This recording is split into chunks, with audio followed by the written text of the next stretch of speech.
Halo 3 ODST is our next game from Bungie. It comes out this fall, and it's essentially a side story to the Halo trilogy. It takes place in between the events of Halo 2 and Halo 3. The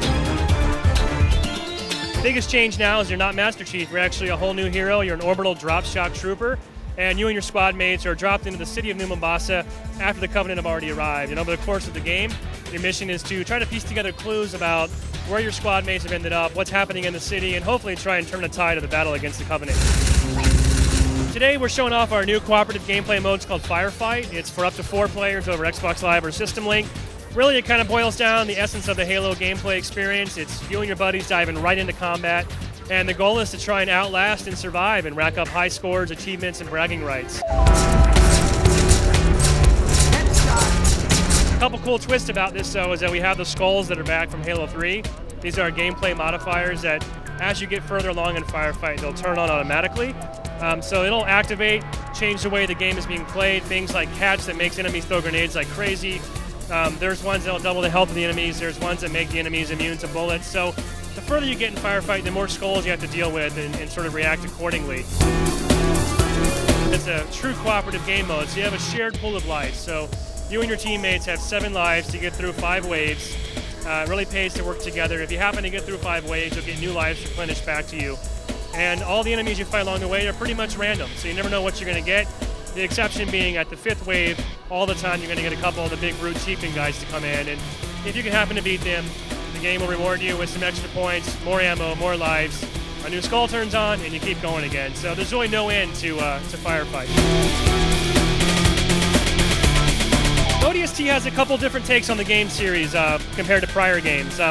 The first change, obviously, like I mentioned, is the fact that you're not a Master Chief, you're not a Super Soldier in ODST. There's a couple nuances that this presents to the players. You can't dual wield, you run a little bit slower, you jump a little bit lower, and you don't have a recharging shield anymore. So what that means in gameplay is you have to be a little bit more methodical in how you engage enemies, because you can't just charge in and know you're going to win. You have to kind of back off and pick and choose your battles. Your base health in ODST does not recharge, so there are more conventional means, like these health kiosks around. The game's going to play similar to Halo Combat Evolved in that way, where you have a sort of a loose amount of health. You can take some damage, your screen turns red, but eventually it starts to chip away at your base stamina, and at that point the only way to regain it back is to find a health kiosk. There's 2 new weapons available as well for ODSTs. They have a sound-suppressed SMG, and a new sounds pistol, which is kind of a throwback to the Halo 1 pistol. Super fun to use. One of the other big changes to the gameplay, though, is the narrative structure. So it's no longer a big linear sort of space opera like the prior Halo games. This is a more open-ended game. There's a primary sort of overworld, a hub, if you will. That's the city of New Mombasa. It's a big, sprawling, wide-open environment. And you'll progress around the city at your own pace. You'll find these clues in any order you want. And then each clue will actually trigger a flashback sequence that allows you to play out a Halo action mission from the perspective of one of your squad mates.